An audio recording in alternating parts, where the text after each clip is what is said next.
And this is a bit more intimate, isn't it, Mark? It's very intimate. I don't like not having like 4 people here to hide behind. So, I suppose it kind of feels like our little coffee mornings. Yeah. Every morning, you're in first. I'll come in slightly after. Yeah.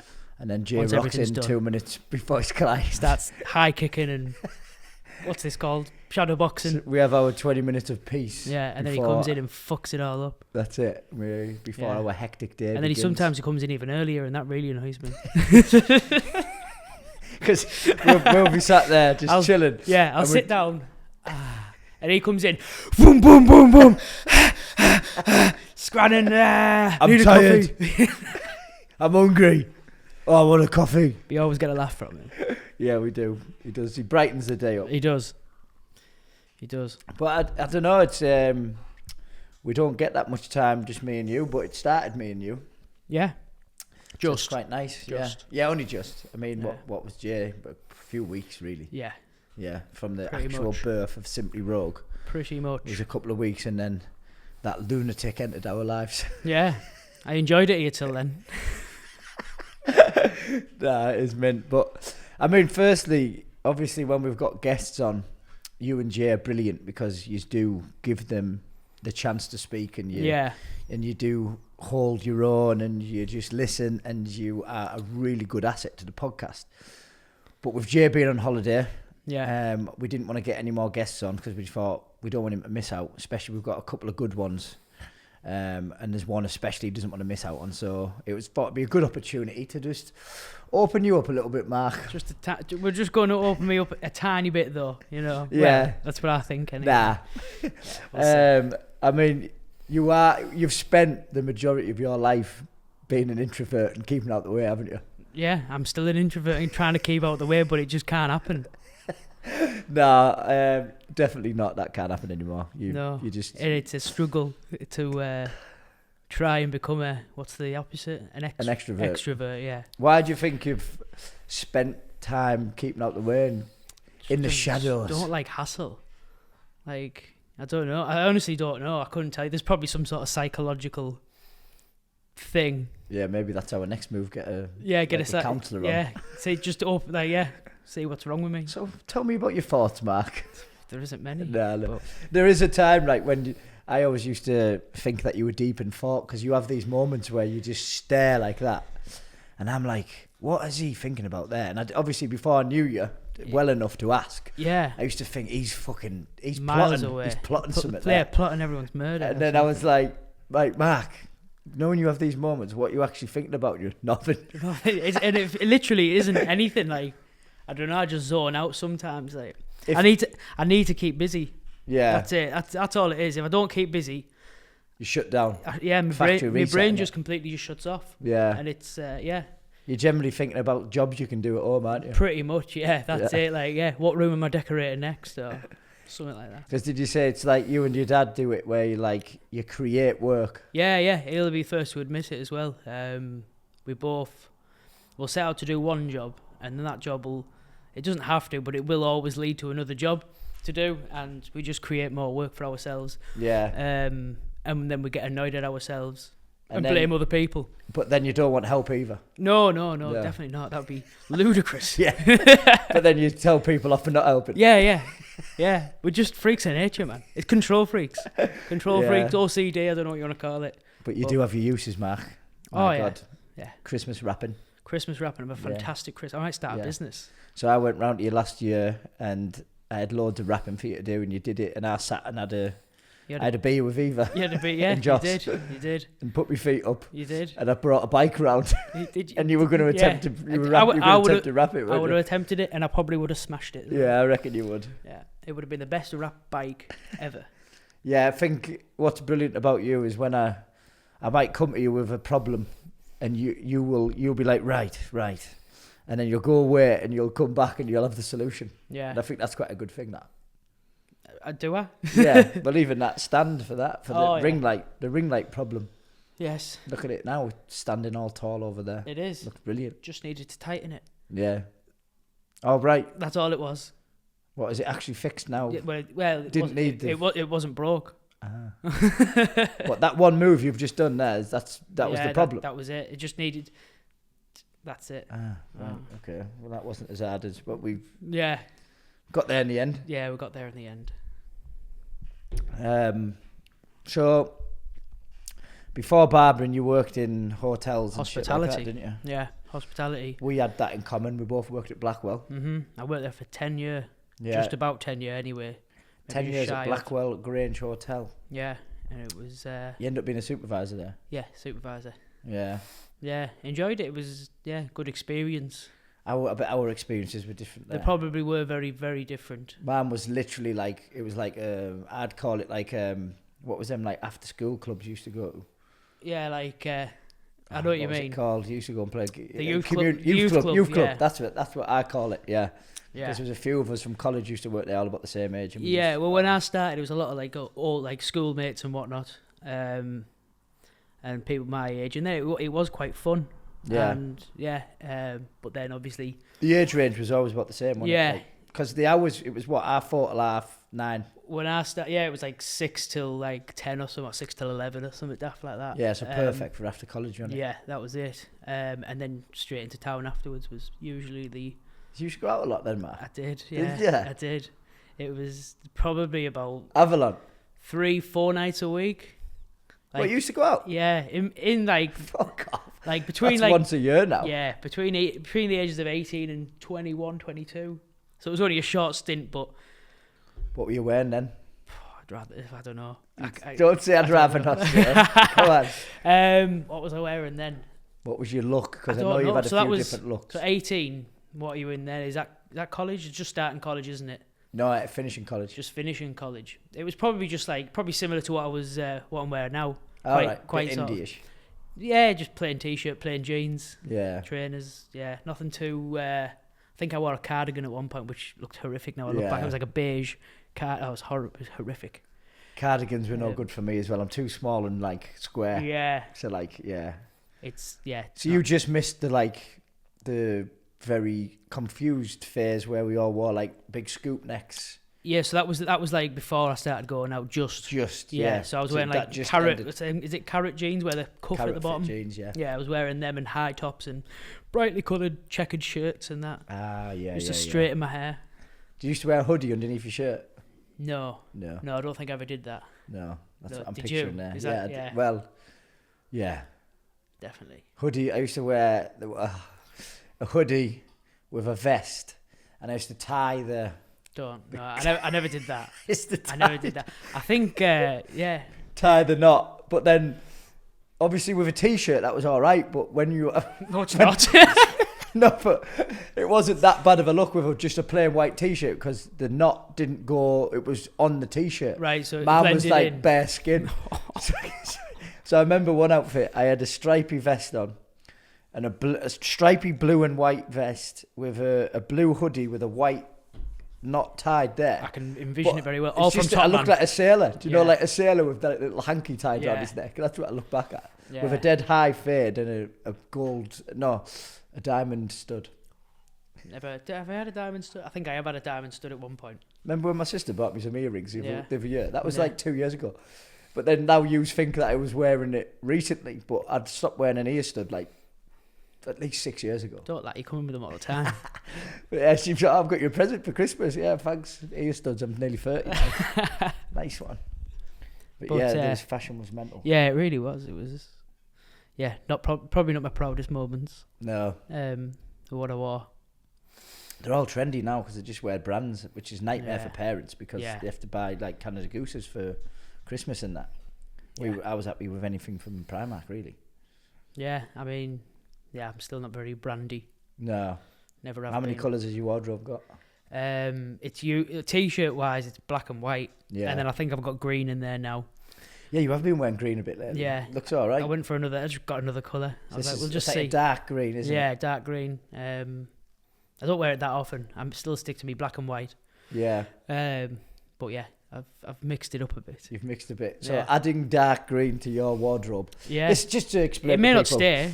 Adding dark green to your wardrobe, that's mixing it up. Yeah, well, for me, yeah, that's it. And then God, yeah, you live life on the edge, you man. I do. But no, I like a simple wardrobe. Yeah, I'm getting there. I mean, in my wardrobe, it's 80% black now. Yeah, and I just can't. Anything I wear, I just think it'll look better in black. Yeah, well, it does. It does. And then I like white in the summer. I think white t-shirts always look nice in like the summertime. Yeah, definitely. Brighter. They just don't stay white, do they? No, they don't. But that's why I don't buy the pricey t-shirts. I buy them quite cheap, and then. That's it. I mean, yeah, when you a few £100 on a t-shirt, you get a few wears out of it before it's a daily t-shirt. Then that's it. Because I get 5 for like £20, and then if they fuck up, it's just throw them away and buy another one. Easy. An easy life. That's easy what life. You like. That's exactly that's all I ask for in life is just ease. Because you don't. I'll tell you what. A lot of people wish they could say no, don't they, to a lot of things. Yeah, and I never used to. Obviously, when we're going back to like sort of when I was 18 to 22, I couldn't say no. I used to get FOMO constantly, and every night it would be like, we're going out for a drink. Yes. Are we doing this? Yes. Do you find it hard to say no now? Nah. No, I've mastered it. You have, it's something I'm actually getting off you a little bit. Yeah, and it's probably the best. It's the best thing I've ever done and the worst thing, because there is times where I'm like, I wish I was a bit more it's made me less sociable now. Yeah. You know what I mean? I've almost gone, because back in school, I don't think I was probably the most sociable person. I had friends and that, but I never really got into the big sort of popularity groups. And then Blackwell, sort of I was with everybody, and then left there. Once I sort of got a bit older. Yeah. Again, I went back to being an introvert again, and so you had your few years of. I had my few years of being loud kicking it on. Yeah, loud and going out all the time, and staying out till God only knows what time. Oh God, you rebel! I know. Past 3 a.m, Mark. Majority, yeah. Oh God. But yeah. No, it's short and brief. It's a good skill though, but then obviously, you have gone to complete. Yeah. It's the habit now of you saying no. And I think that's it. I have I'm a man of habit. Yeah. And I think just the habit of saying no, and because I sometimes say yes, and it's absolutely fine. There's, I enjoy myself. Yeah. But then it is just that habit of saying no, and I need to kick it. Yeah. You're not allowed to say no with us though. No, I get captured and dragged out.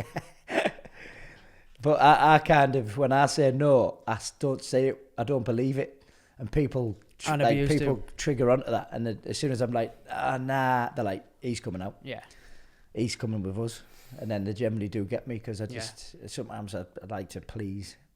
Yeah, I don't like to let people down. Phil knows how to blag me head. Phil Luxury Bed, because he knows I don't want to let him down, so he'll just play on it. Yeah. And you'll just go, you'd come out for a pint with your pal Phil, wouldn't you? Yeah, and I'm like, all the time. He did it the other day. Yeah. Did you end up going out for a pint? No, because he actually he rang me and he was like, I'm only joking, by the way. I know you're busy at the minute. I'm not going to blag your head anymore. I just like torturing you. Yeah. So he was like, in the end, he was like, it's sound. So I was like, you bastard. It was your pass to say no. Yeah. But yeah, I used to say yes all the time. Yeah, it's hard not to sometimes. I'm having a beer, Mark. You are. You don't usually. I don't. Yeah. Why is that? My bladder. And I have to edit. If I didn't have to edit this, if someone else was editing it, I'd be on the beers. Yeah. But because the first few beers, I'm up and down from the toilet. Yeah. Bad, really. Makes it, difficult to stitch together. Yeah, exactly. More of a chew. Easy life, Mark. Easy life. This is it. Easy life. So what was easy about being in the magic circle then?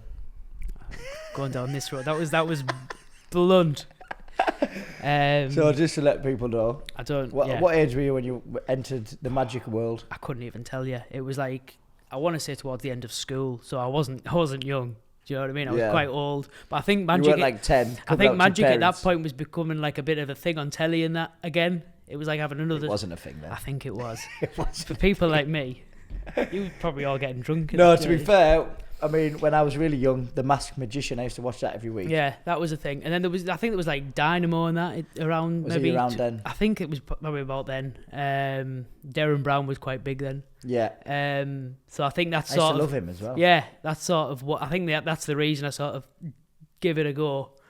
And about just something. Do you remember like the first? Why, like the main reason, the trigger? I think it was literally just like watching them like on YouTube and telly and that. Right. I think that was literally like, I can do that. And I give it a go, and I did. So then I found out there was a magic circle in Darlington.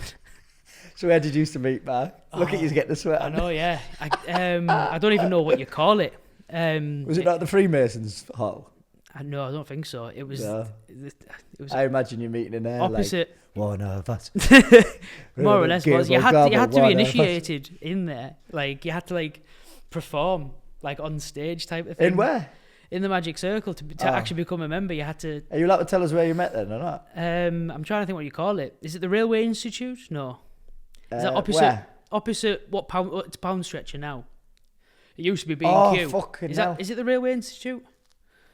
On the corner there? Yeah. Oh, it must be because the Railway Tavern's down the road, isn't it? Yeah. So that's anyway. That's where I don't think they do it anymore because they used to have a logo in the window. It used to be a big round logo of it, and it's not there anymore. So I assume is it like them lockups up opposite? It's just like a workman's club. Let me shut that window. Was that the door? I don't think so. I think it was a motorbike. But yeah, it was like it's just a workman's club type of thing. It was opposite there. Yeah, and that's where we'd meet every Thursday. Were you the youngest there? No, there was. I think there was two.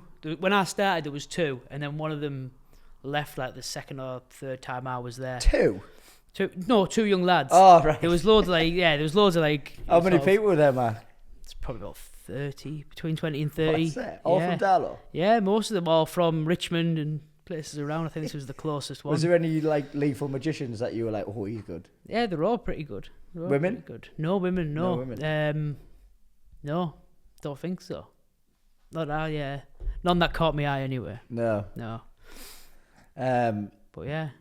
So did you have to perform in front of them to get in? So yeah, to get into it, I had to. What trick did you do?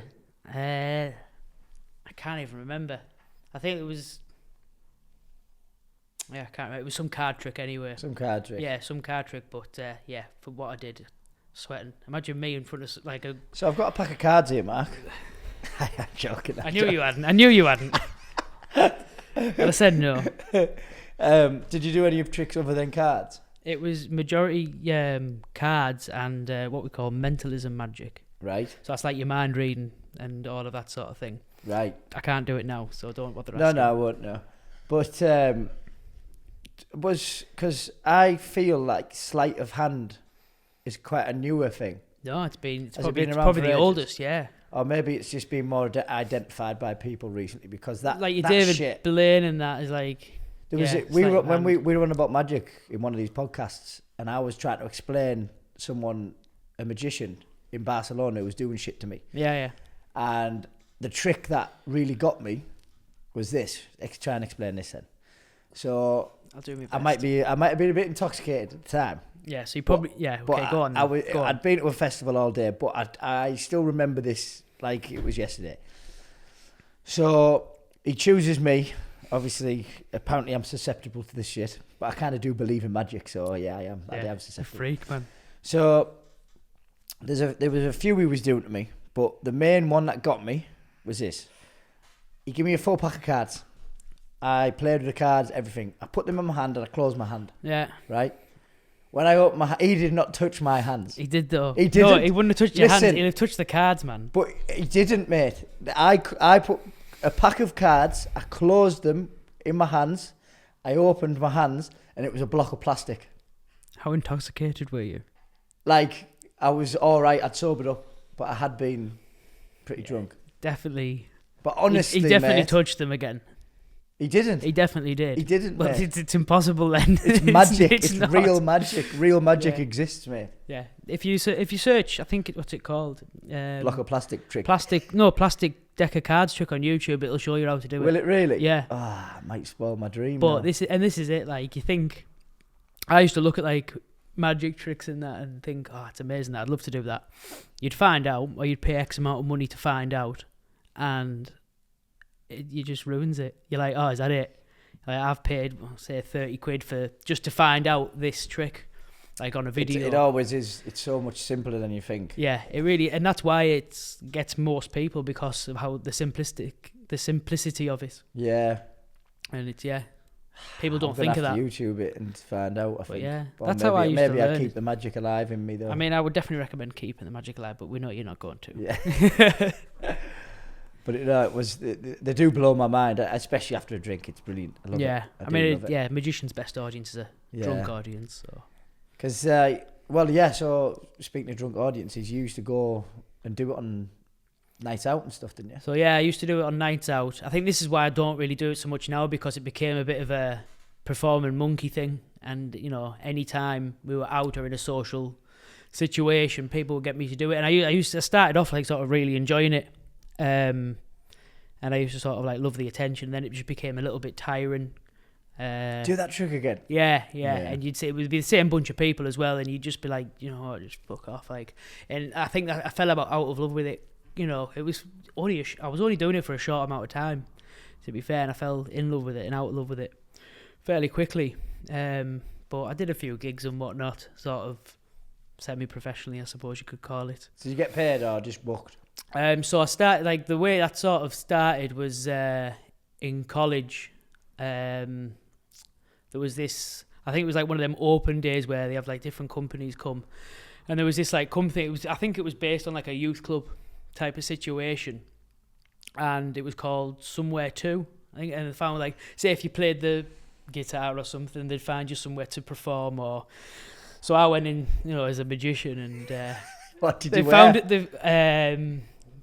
Because I was in college and I thought I was trying to be cool, so I'd wear like jeans with like a blazer or something. I know exactly. You know exactly. I know the look. Yeah, you know the look I'm going for there. But yeah, it was bad. I'm not going to lie. Did you roll your sleeves up as well? Oh yeah. Them sleeves were rolled right up.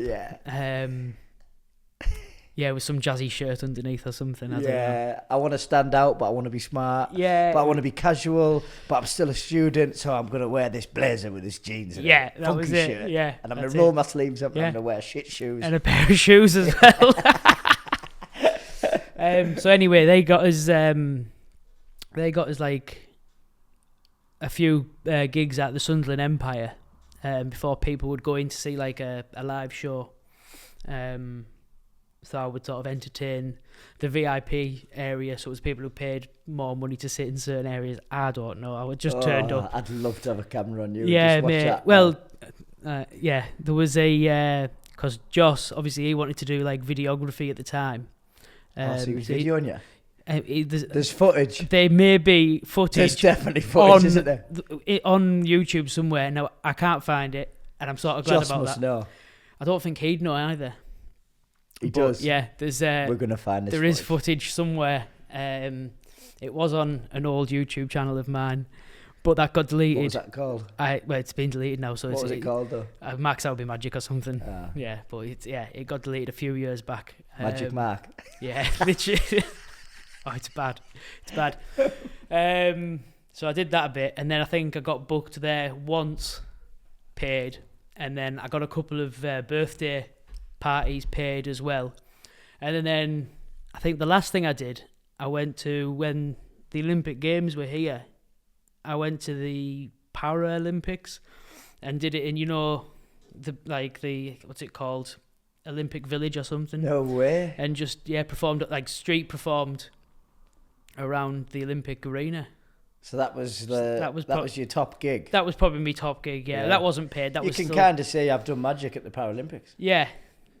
Well, I used to say I'd done at the Olympics, and then people used to say, and then I used to say, "Oh, really?" I was like, "Well, it was the Paralympics." And I go, "Oh, okay, it doesn't matter." So, you're setting yourself to fail. Yeah, I learned that very quickly. But yeah, and then it wasn't long after that really that it sort of like faded out a little bit. I was going out more, and I got sick of people asking. Yeah, because it used to start off like me, like volunteering to show people, and that I enjoyed that. Because people didn't expect it, but I think when people ask for it, you're just a bit like, well, you're just looking for something now. Yeah. You know what I mean? It's like... It's a bit like barbering, really, because I remember at the start, when I was first getting into it on nights out, I was telling people, they were asking me, I was like, I can do this to your hair. And I've actually probably got a good percentage of clients from nights out, but now someone comes up and I'm just like, what should I do with my hair? I'm like, shave it off. Shave it off. And that's literally, and that's sort of the feeling that I had. And because it wasn't a career, I had the option just to go and I stopped doing it. Yeah. But it's exactly the same as that. So Mark Sowerby was in the magic circle, everyone. I was. Little did you know you were training your hands. Oh, well, this is it. Decent at barbering, the dexterity of the hands. Yeah. But yeah, I've always needed Yeah. something with my hands. So what jobs did you do before this? Was it just the hotel? Yeah. You were still at the hotel when you started working here, weren't you? Well, yeah. So I'd started barbering about a year before I started here, in Ingleby Barwick. Left there, and then because I couldn't find, it was just too far, like sort of to travel and whatnot. So left there, went back to the hotel for I think it was maybe about a month. Yeah. Before I came here. And then obviously building up Before I opened your eyes. Yeah, this is it. Or opened other people's eyes. And then while I was obviously building a new client base up here, I had to still work at the hotel because it wasn't, you know what I mean? I had bills to pay, I had a car, all of that. This is what sometimes people don't understand when you're learning hairdressing, which is, I think, can I say one of the hardest things to learn, or just one of the hardest things to get into, because of that reason. Yeah, I don't think it's hard. I don't think it's the hardest thing to learn, but it takes time though. I think anything with a client base takes time. Yeah. Yeah. Or any skill set takes time. Yeah, because you need that. You need that reputation. I think. Yeah. You know what I mean? Like. But everything's not black and white, so I suppose it isn't in a lot of things. But say if you're fitting. I'm going to try and not be too specific, but if you're fitting something, like as in building pipes, brickwork, anything, the brickwork or the pipes are generally... It's generally A, B, C, D. Yeah, exactly. Yeah. So then you learn a skill to fit A to B. Yeah. When you learn a haircut, that you know the exact haircut that you need to do, but the head shape, not one head shape is exactly the same. Yeah. So you have to adapt every single haircut. So it takes years to build up that confidence for each head shape. Yeah. You could do one haircut on Tom, and then Dick and Harry can ask for the same haircut, and it can be totally... And you do the exact same process. And it just doesn't work. And, what the fuck's happening there? So it takes time. But what I'm trying to say is I did the exact same as you when I was... My first job, I was working in a nightclub. We were working at bars, Yeah. So we were working... You were coming in here... You were watching me, you were learning a little bit. Yeah. And also, straight after work, you were going to your second job. So you're talking, there till midnight, doing 40 hours a year and doing 30 hours there. So you're trying to learn, you're working in here, you're getting bossed about by me, and then you're going supervising at the hotel. Yeah. So you're putting time in just to get going. Yeah, I mean the hotel they were quite sort of like flexible with my hours. They sort of knew what the crack was. They knew I probably wasn't going to be there so long. Yeah. So they were like, you can get yourself off, a bit earlier or something if I was in here early. But it quite shows your character there, Mark, because they knew you were a good grafter there. Yeah. I liked what I seen from you straight away in here. So both managers, if you like, were adapting to how you could do both. Yeah. But only because of who you are as well. So that was good for you. Yeah. But also you had to graft to even get going. It was some graft, like I put the hours in. I did the exact same. So I was working in Floritas and House of Smith in Newcastle, and I was doing 50 hours a week learning how to hairdress, which was even more complicated. And then I was going straight from there to work till 3 a.m, back up for 7 to go back to work. And I remember I did that. I don't mind. I work quite well under kind of chaos. Yeah. But I remember about 3 months in, I'd just been flat out with the odd night out in the middle of it. And then I was on a sunbed in between my shifts, and I went on a sunbed, and I fell asleep, stood up, and hit the deck. Right, so I'm in a naked mess. Pass out. Yeah, basically, it might have been. I thought I fell asleep. But I hit the deck in the sunbed. I'm bollock naked on the floor. Just what's going on here? The women are knocking on the door. Are you all right? You all right? And I'm like, I'm all right. And then I was like, I think I'm burning it a bit too hard here. Yeah. And then I had a word with my boss, and I cut both hours down to try and suit me. But a good 3 months of nearly 80 hours a week just to that's start something I didn't even know I wanted to do. Yeah. Do you know what I mean? You didn't know if you wanted to fully do it then. No. I was brand new, so it's just like, I suppose it's like anything. you have to graft at the beginning. Yeah, to get that snowball rolling. And I'm still grafting. Like, do you know what I mean? You are. Do you know what I mean? You're just grafting in one place now, but you're still doing 50-hour weeks with no breaks. Yeah, it's like slave labour here. So I don't know where along the way I set the standard of just like no breaks. I think that's just me. Yeah, I think I set that standard. To be honest, yeah. So I remember when you were getting going, and the difference in you from going flat out and having a couple of 10-minute breaks to when you had a few gaps, you literally used to shut down. So you'd do like 4 hours and then you'd have an hour break. You'd go like that. Yeah, and that's it. And then I'd be like, Mark, you all right? And you just couldn't get going again. Yeah. So you do work well flat out. I need to be. Yeah, you still don't have, you don't have to. I don't mind having a break if I have my lunch and then I'm straight back to it. Yeah. Like, as long as I'm doing something, do you know what I mean? I can eat, right, next client, right, away. Yeah, there's a couple of times I walk in the staff room if you've had too long of a break and your head's on the table and you just sort of lift up like, oh. Yeah, the whole brain just goes into like, right, it's time to shut off now. And yeah, I can't not. It's hard to boot it back up. Yeah, you have to get. I think it's about 3 haircuts. It gets me to then you're back on. Yeah, and then I'm like, oh, hi, I'm back. Yeah, you just hear that Mac noise. Yeah. Yeah. Yeah, you don't get the nickname machine for nothing, mate. Yeah. You are a machine. Yeah.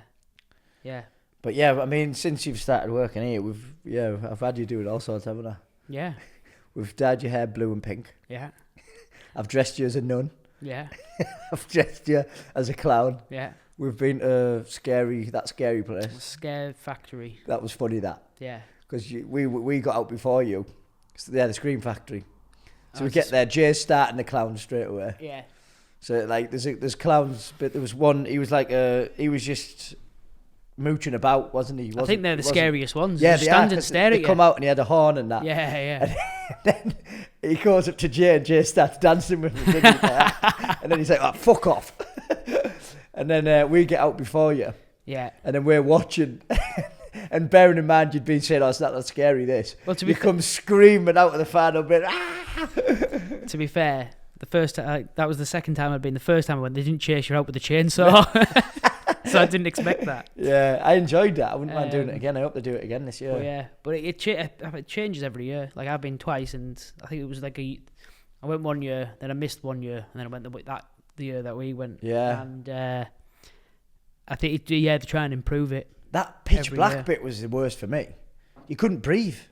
Was that the big tent? Smoke. Yeah. You couldn't. I remember putting my hand there, right, an inch in front of my face, and you couldn't see it. Well, but it was that smoky. There was a point halfway through that I was like, I'm in trouble here. There was no one in there. There was no one in there. If there was, we couldn't survive. Yeah, first time I went there was people with like big crow's masks on, and you couldn't see them until about that close to your face. See, I was waiting for some. I suppose the suspense. I was terrified in there because I thought that was coming. Right. And I was like, oh. Yeah, because I remember I hid behind Eva. I was like this. I went into that room first, and I remember going in, and it was them like vacuum doors, and I just turned straight back up. Like, fuck that. Someone else go. Yeah, that's why I didn't want to go first, because I knew exactly what was there.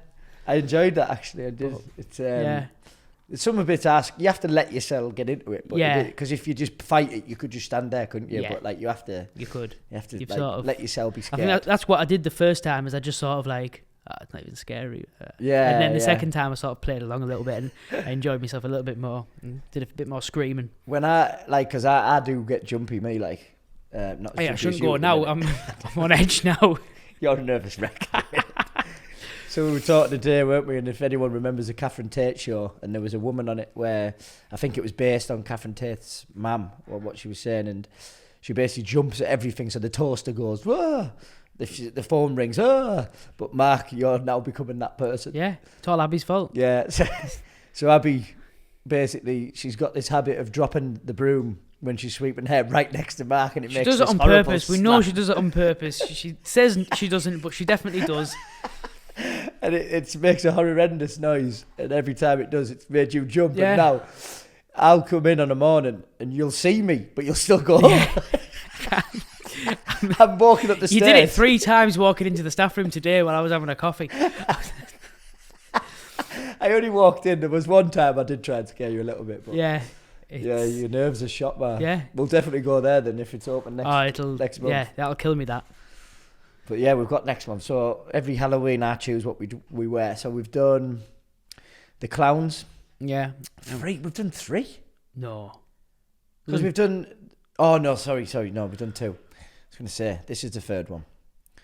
So this will be Simply Rogue's 3rd Halloween. Yeah.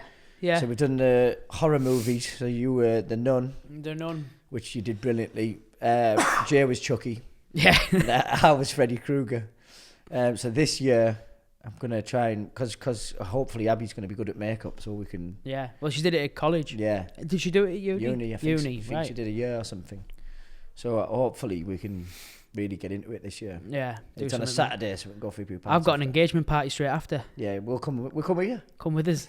Maybe makeup. We'll just rock up, yeah. Black tie event or something. I think you'll be some kind of scary woman, like, definitely. Oh, cheers. Get Mark in a dress. Yeah, definitely. That's the aim. Yeah, 3 years. It's 3 years. So it must be coming up. Yeah, it's coming up 3 years, wasn't it? Because it's the first... It was about November we started. Yeah, so we just missed that. Just missed it, yeah. And then, yeah. So this will be our 3rd Christmas, is it?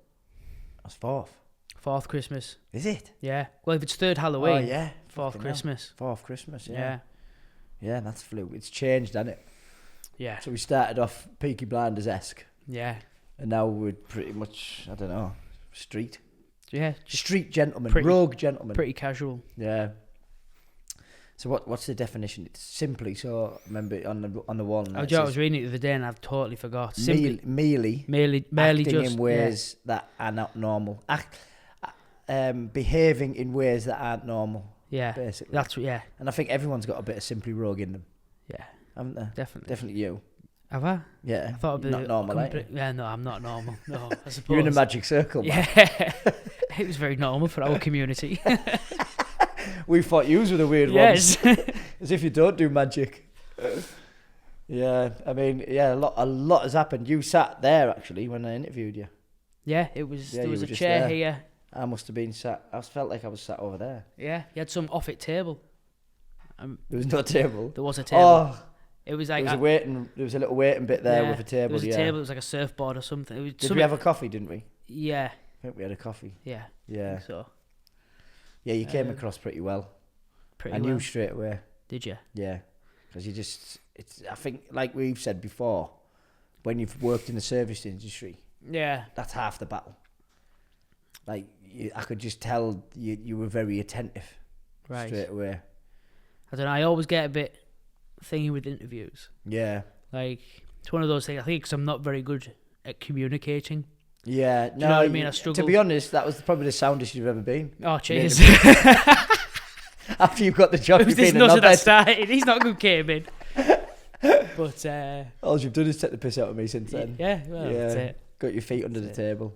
I remember the biggest interview I had was so when I was working in the bars and I had a degree, I was like, I thought this was quite clever actually, but I didn't know what I wanted to do. But then I was like, right, I am interested. I'd done a few masterclasses in whiskies and vodkas and that. Yeah. I was like, I am quite interested in alcohol. So I started looking, and it was like... it's called being a pisshead, that, Ross. It is called, yeah, it's fucking, yeah. It's down to my dad, that, I reckon. Loves his vodka. But no, I've always had... It did interest me. So then I started looking, I think it was called a brand executive. So I started looking at that, and Absolute Vodka had a place in London. So is that one of the ones who go around trying to sell? They go around and teach bar staff how to sell it. Right. Perfect job for me at the time. Yeah. But I'd never been in an interview, right? So I go down there in a big stiff suit.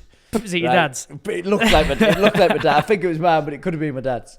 So I go down there, I get the train down, and I just go into this. It was in a big, massive office block, and I'm just like, oh no, sorry, it was in a hotel, in a hotel restaurant. So I go in there, and I'm just like, whoa, what is this? And I walk in, I remember exactly what I used. I'd researched Absolute Vodka up and down, so I knew everything about them. Didn't matter. They didn't want to know what I knew about Absolute Vodka. It, yeah.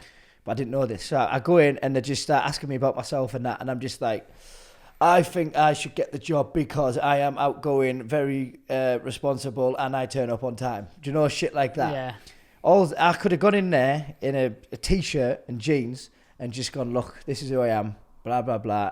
I'll be perfect at this because I can speak to people. Yeah. I've worked it. Just they want interviews. They want to know what you like. They don't want you to just stand That's all there. it is. They've already decided from your CV if you're qualified enough. Yeah, so you don't need to tell them you're qualified or not. They just want to see you in person. That's it. They want to just make sure you, and like 100%. I think a lot of people used to do that where you're telling them what they think, what you think they want to hear. Yeah. Rather than just expressing yourself and showing who you are. That's it. But I remember like yesterday, it was a fucking shit show, but I learnt from it. Anyway. Yeah. I used to do a lot of interviews for the hotel. And it used to get like sort of college kids and that coming in, and obviously you just interviewing anyone because everyone's CV looks the same.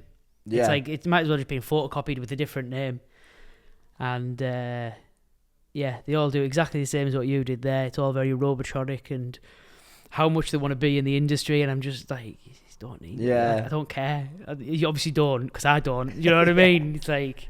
It's just a job for you. It was like Abby with me early on, and I was like, Abby, do you go out much? Like, I was trying to like just have a bit of crack with it. No, I just want to focus on my career. Yeah. And I'm like, oh, fucking hell. I'll wait a few weeks before I ask you these things then. Yeah. It's, but yeah, I mean, everyone's like that at that age, aren't they? Do you know what I mean? You think, because you're not an adult, but you're not a child. Yeah. And you're trying to act as... You don't have a fucking clue. No, you don't. You don't have a clue who you are, what you're doing. Yeah. What you're supposed to be doing. You're just getting you're just guided into certain areas, and you're just like, what the fuck is going on? Still like that now, really. Yeah, that's it. Just have more failures to go back on. Yeah, how not to do things. I thought interviewing people would make me better at interviews. It doesn't. Yeah. I'm still shit myself going in. But yeah, you'd think even in our jobs now you'd learn how to speak to people in that, but there's times when you have a conversation with someone outside the barbershop and you I was like that in lockdown. It's been that long since I've like had human interaction with someone. I'd walk the dog and I'd see someone from like a client or something. Now they're like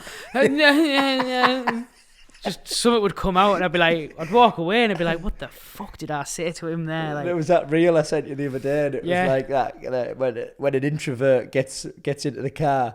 Why the fuck am I so awkward? Why am I so awkward? I've done that so many times as well. I've just started watching a show called Sex Education. Have you ever done that? I watched season 1.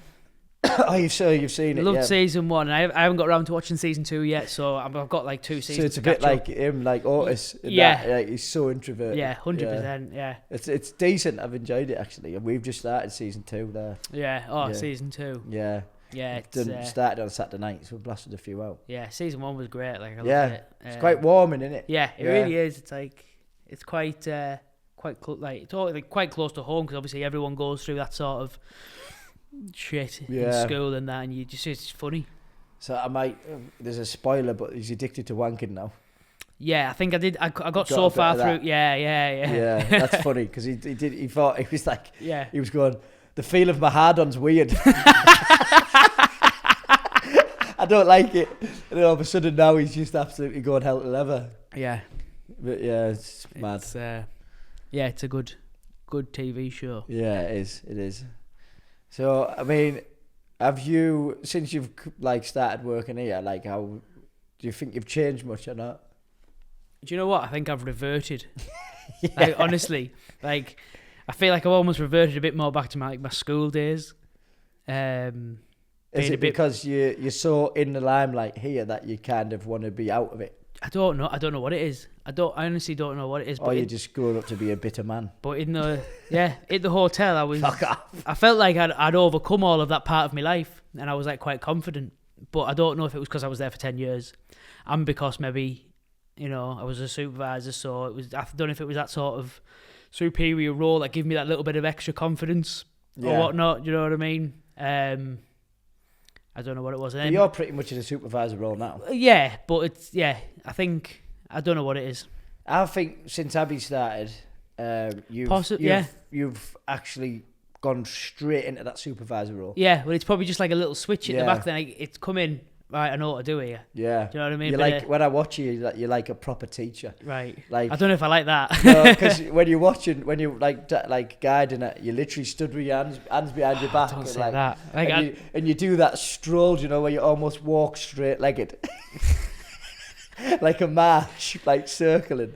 Next time I'm showing us, I'm going to sit down and do nothing. Just, yeah, you're doing fine. But no, you are that like that supervisor type. I think it's something I've always enjoyed is like training people. I used to do it at the hotel, and it was more an enjoyable part of it. Yeah, because especially if someone like Abby, they want to learn. It makes your job a bit easier. Yeah, it does. Like when they actually want to listen and learn. Yeah, 100%. So it's something that I've always sort of had a bit of a. Probably I've never thought about it, but I've probably quite enjoyed the teaching side of things, of anything. Yeah, anything. No, I know what you're saying. It is. Yeah, it's. I mean, when I've taught you and Jane stuff, it's afterwards. It's like that was mint. That. Yeah. Like, do you know when something, especially when you grasp something? Yeah. I'm like, I'm fucking buzzing. I'm buzzing. They grasp that there. Do you know what I mean? Because I think it's quite hard sometimes to explain things because. Picturing it in your head is one thing, explaining it's another thing, isn't it? Like that's why I'm buzzing that yous have jumped into educating now because one, you understand it better once you educate yourself. Yeah, you learn more through teaching. You'll say something and you go, oh fucking hell, yeah. Where the fuck did that come from here? Hey, I know what I'm doing. I'm a barber. I actually know what I'm doing. No, yeah. So no, it isn't something that comes naturally to a lot of people. Some people might, but I think you have to learn how to educate as well. Yeah. I honestly think you learn more through teaching. Yeah, definitely. Because I don't think you learn more through teaching, but I think you convince yourself. It comes clear in your head. You know what you know. It's like almost you're telling yourself what you know, because you don't sit down and go, right, you know this, and this.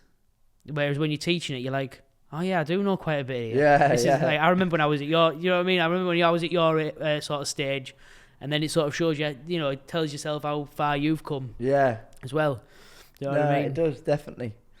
Because I mean, unfortunately for her, but she's going through that stage now. But how nervous are you when you start? It's hell, absolute hell. I mean, the first year I was literally on my own in the barber shop in Ingleby. Like when I started, there was two other girls. Then one left. So between the two of us, we had to sort of open 7 days. So there was a lot of days I was on my own. And this was a few months. Oh, I'm talking. Picking up a pair of scissors. Yeah. So my course was like 3-4 weeks. Did that, and then I think within 2 weeks after that, I was starting full-time barbering.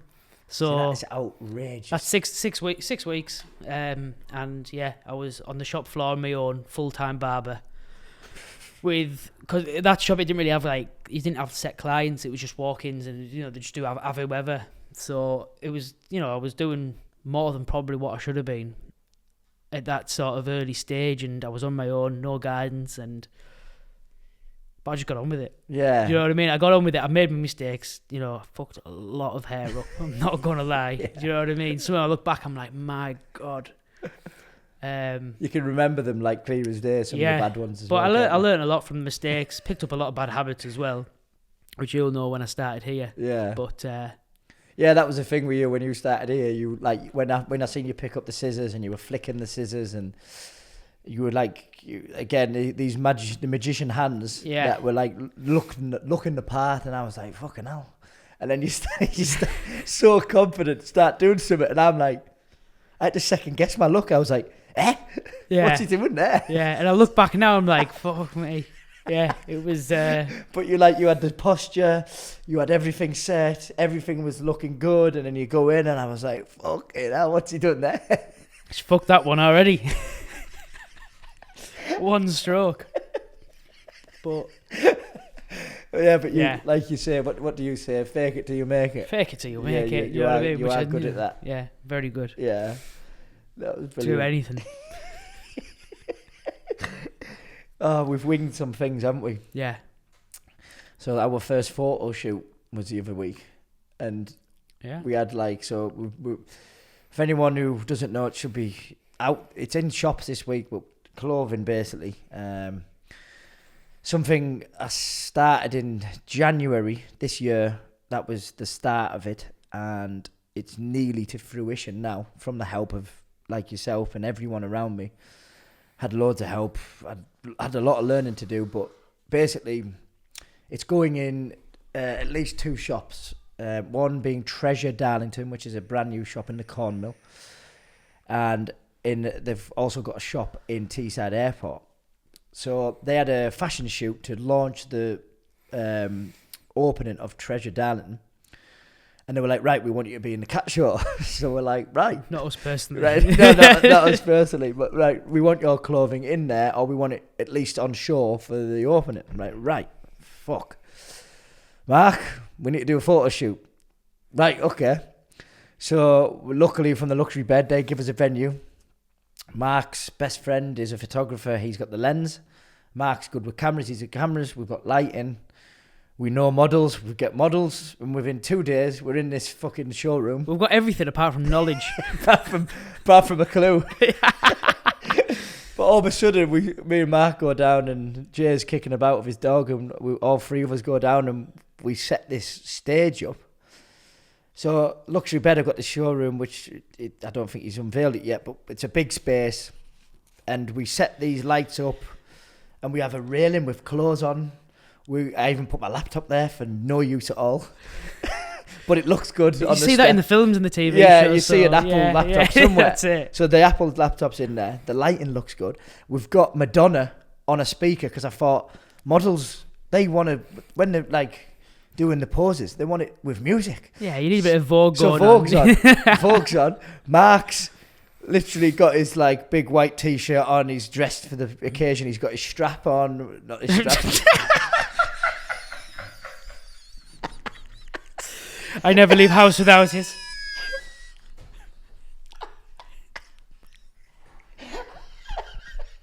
We've got our models. Mark's got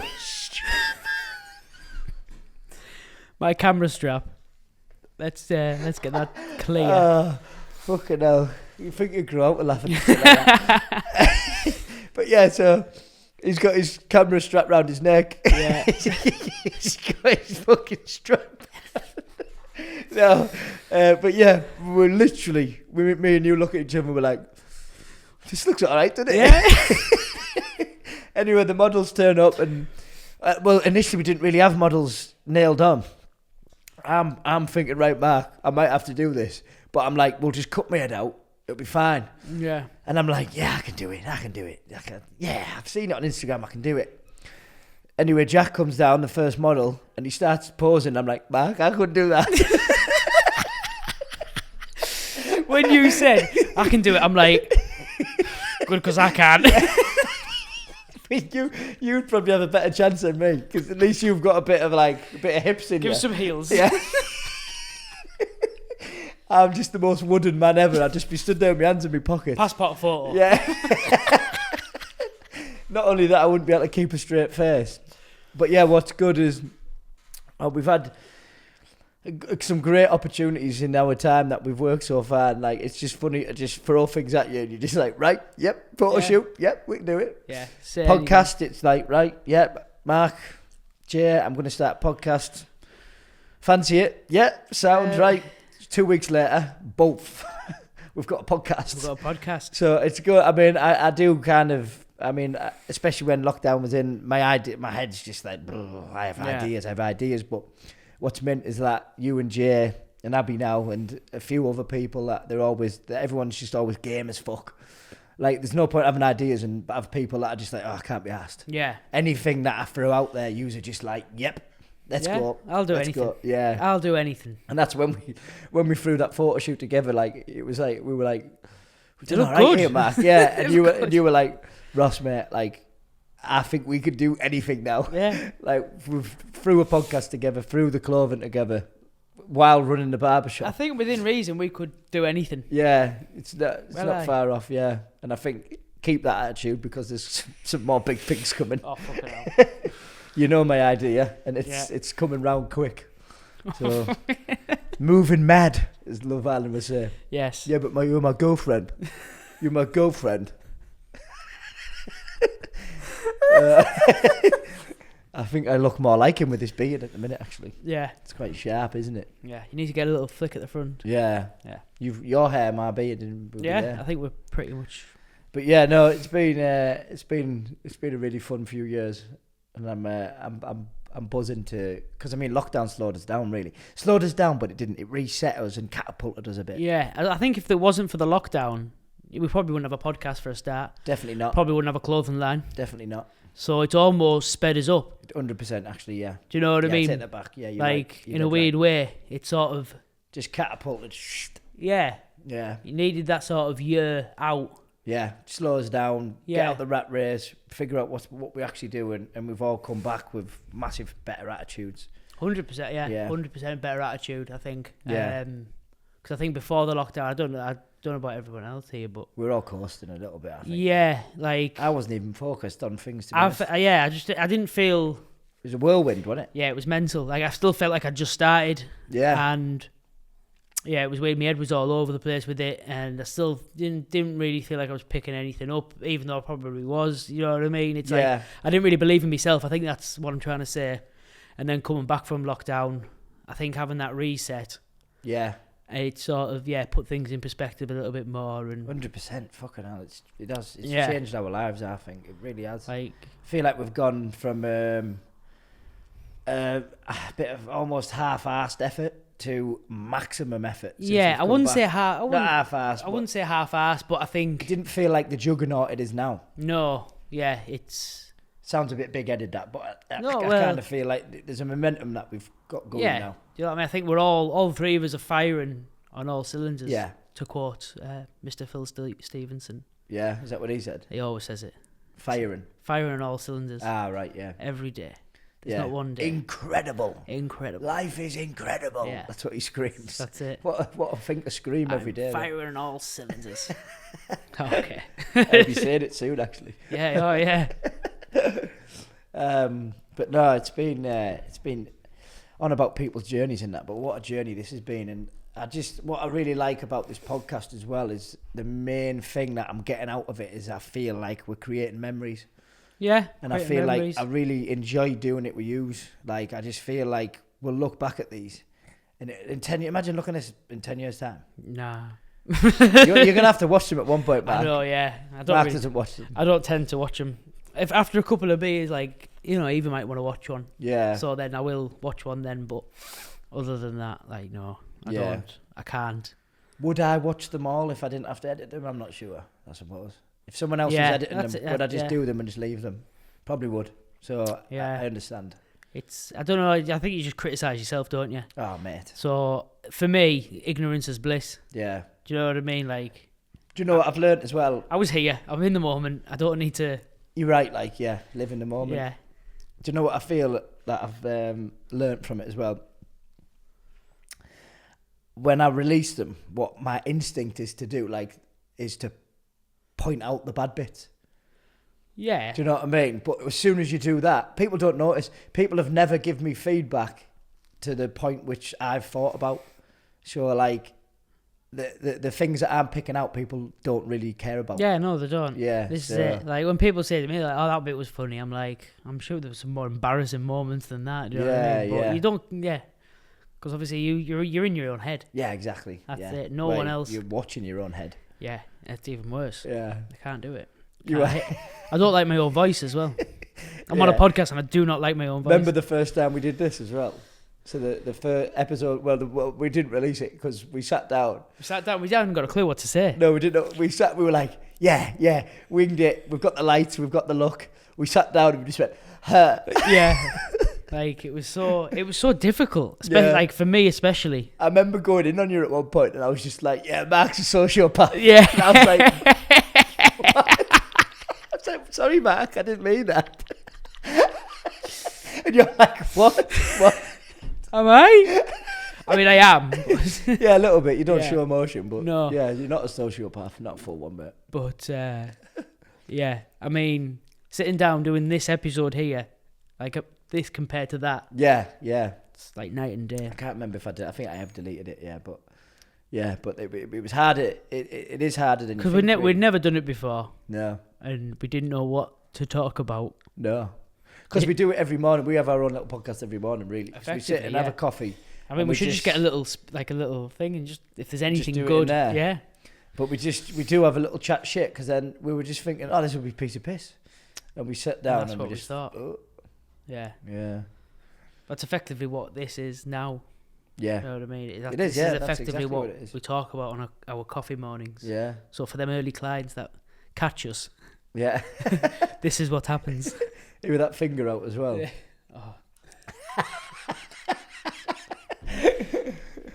Oh. So are you like?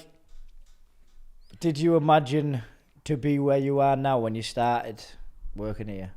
Considering I had half a shop. I'm not saying we're big time by any means. By the way, I think I did. Yeah. Yeah, I could see.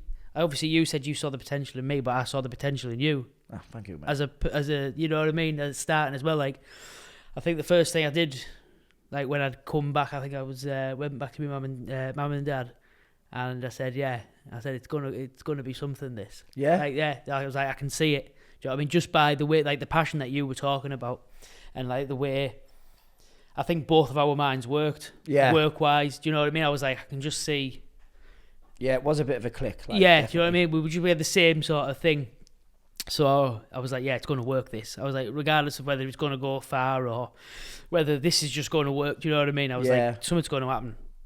And I just sort of, It's amazing that. Yeah, thanks, mate. So it was an easy click. And same with you. Yeah. Before, which I wanted him on here with you really, because it's a brilliant your two relationship. It's weird, isn't it? It's yin and yang to the absolute maximum. Yeah. I mean, I thought, like, I've got Danny, one of my other mates.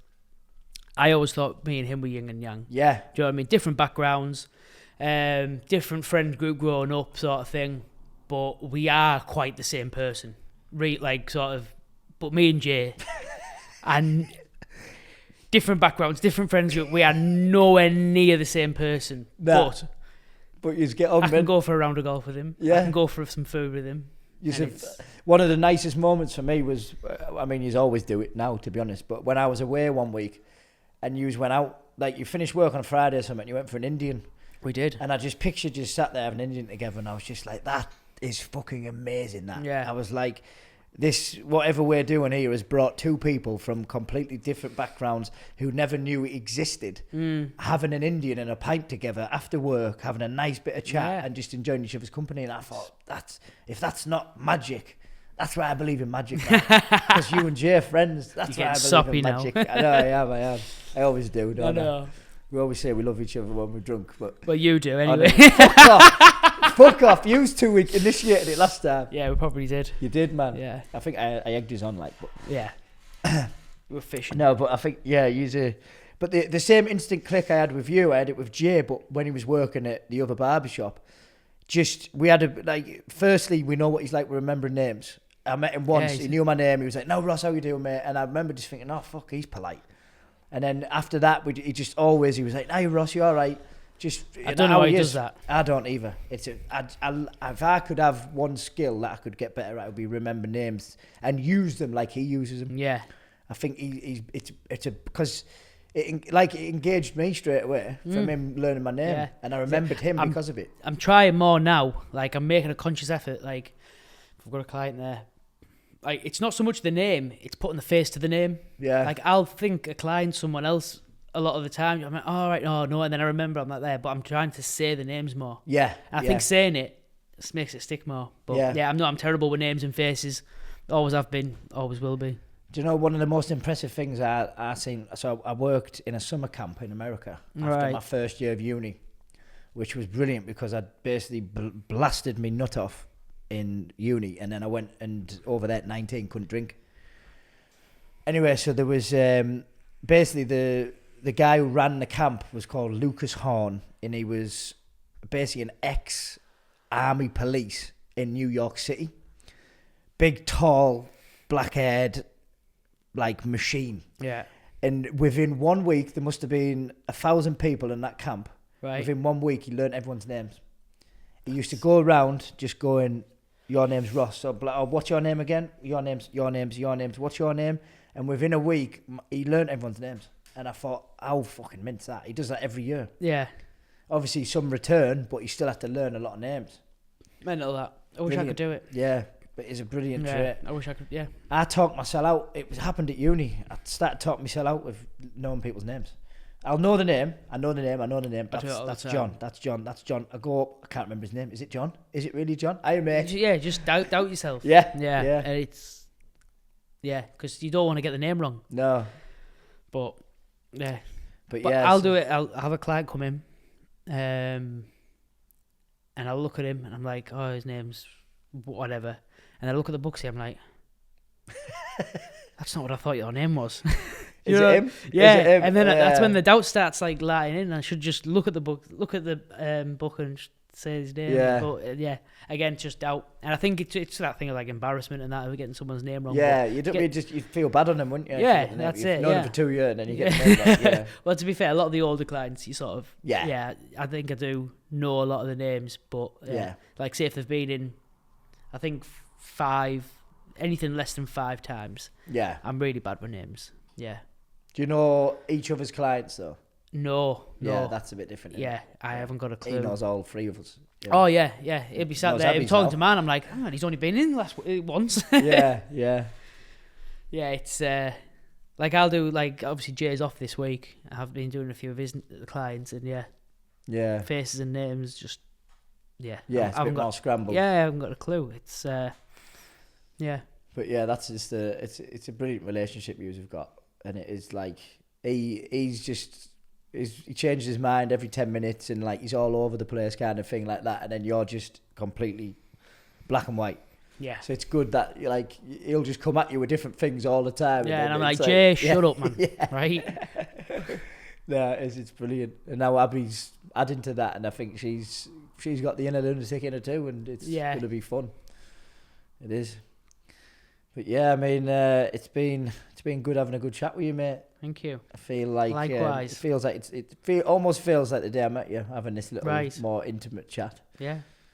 We should do it again sometime. Yes, I look forward to it. Yeah, it's completely different without Jay doing high kicks and shadow boxing next to us, isn't it? Yeah. Almost feels like we're adults. It does. We're laughing at strap-ons. Almost. Yeah. But no, I mean, actually, there's a few things to come. Obviously, all these are still starting. The podcast, the clothing, there's photo shoots and websites to launch, and we're pushing in every direction possible. And I mean, we're hopefully going to be hiring again soon.